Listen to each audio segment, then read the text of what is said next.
Have a look at these photos of a car's headlights approaching. At the top left and centre, the two headlights can be seen as separate.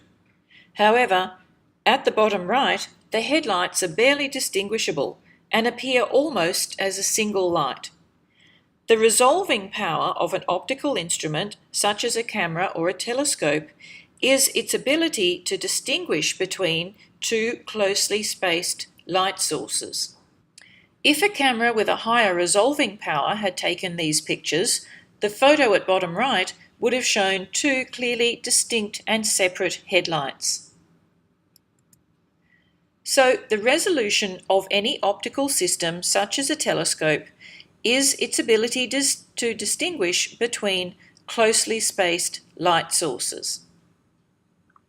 Along the top of this picture, you see the images of two-point sources, like two stars in astronomy, formed by a converging lens. The peaks along the bottom row represent their intensities. In the image on the left, we say that the objects are not resolved because their diffraction patterns, mainly their central maxima, overlap so much that the two sources cannot be distinguished from a single source. As we move to the right, the image on the far right shows the two light sources are clearly resolved. The one in the middle shows them just barely resolved. So we count that the limit of two-point sources being just resolved is when the central maximum of the diffraction pattern from one source is centered on the first minimum of the diffraction pattern of the other.